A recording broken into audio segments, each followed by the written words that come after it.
Tushda qilich ko'rishning ta'birlari.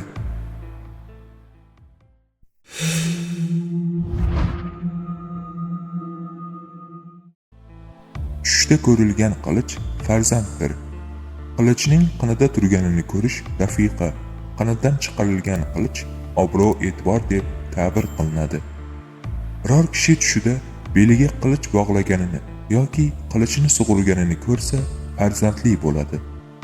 Tushda qilichning singanini ko'rish farzandning o'limiga ishoradir. Qilichning uchi ota, amaki va tog'ani bildiradi. Yuzi esa ona va ammani. Shu sohalarda yuzaga keladigan o'zgarishlar ana shu kishilarga taalluqlidir.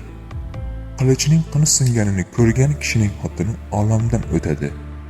Qilich taqiladigan kamarning kaltaligi ishlarda zarar ko'rilishi yoki ishlarni uddalay olmasligidan xabar beradi. Qilichi olinganini ko'rish ish kuchi yoki amaldan ayrilishdir. Unutmang, tush ta'birlari bashorat emas, hamma narsani bilguvchi zot yolg'iz Allohdir.